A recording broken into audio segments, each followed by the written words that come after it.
Yo, what's up guys? It's your boy Looney, and today we're going to talk about options that expire monthly. I'm going to go break it down, how they work, and more importantly, how I use them safely to generate consistent income. But before we get into this video, I want to do a shout out to the Discord. It is free to join, and then I also offer a premium membership that gives you access to one-on-one coaching, trade callouts. I have an option selling course. I do giveaways and more. You can check it out. The links to that are in the description. But most companies and ETFs offer options. And to get to options, at least on Robinhood, you go to whatever stock you chose and you click on trade options, and these dates are expirations. And most of the time, there are monthly expirations, weekly expirations, and even yearly could be up to. It really depends on what stock or ETF you are looking at, but for the most part, there are enough dates available to make the choice. With monthly options compared to weekly options, the weekly options tend to have more volume and liquidity, so they're perfect for strategies like covered calls or cash secured puts. I meant to say that monthly options have more volume and liquidity, especially that third week of the month is usually the best time or the most liquid with selling options. Now, here's how I use them, because I play it super safe. I mainly sell cash secured puts, and I also sell covered calls on stocks I already own or want to own.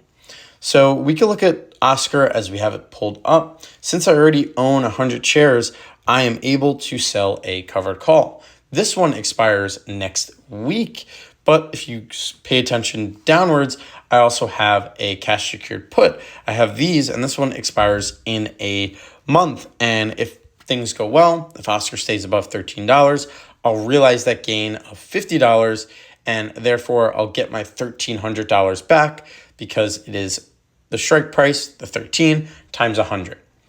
And we can look at Mara because this one just expired and it expired worthless. When selling options, you want the option to expire worthless. So now, because of that, I am able to sell another covered call. So if we go to trade options, and again, we can look at that third week of the month, but because we're doing monthly options, we're actually going to October 3rd. It's not perfect. It's not exactly 30 days, but it's pretty close to it, and it should give you pretty good returns and pretty good volume. But with selling a put, you'd want to go to the 30 delta.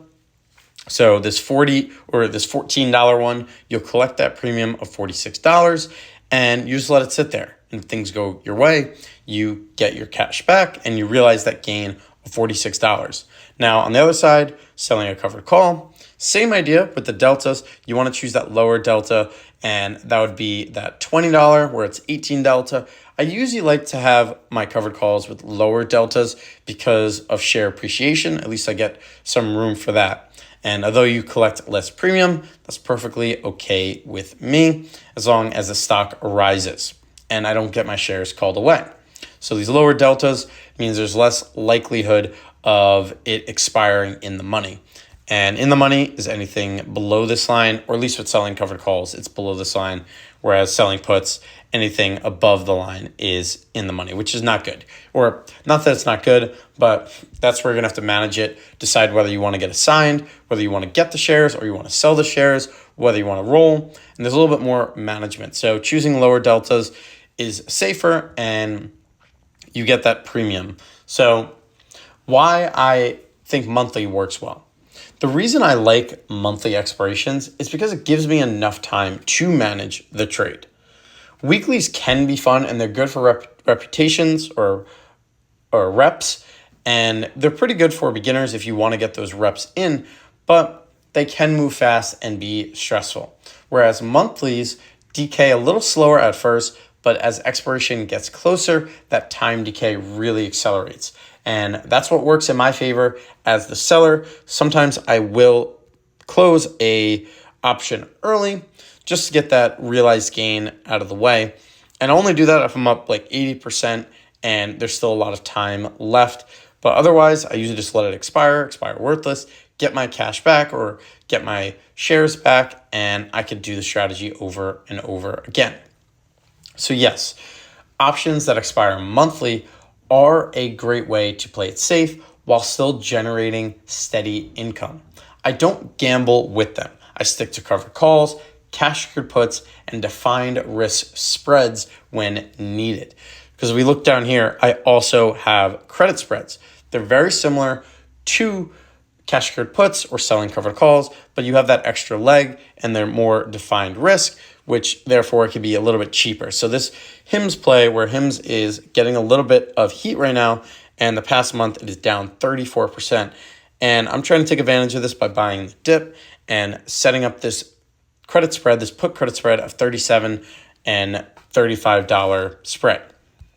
So if this expires out of the money, where HIMS is above $37, I get a realized gain of $30 or around $29, which is really good.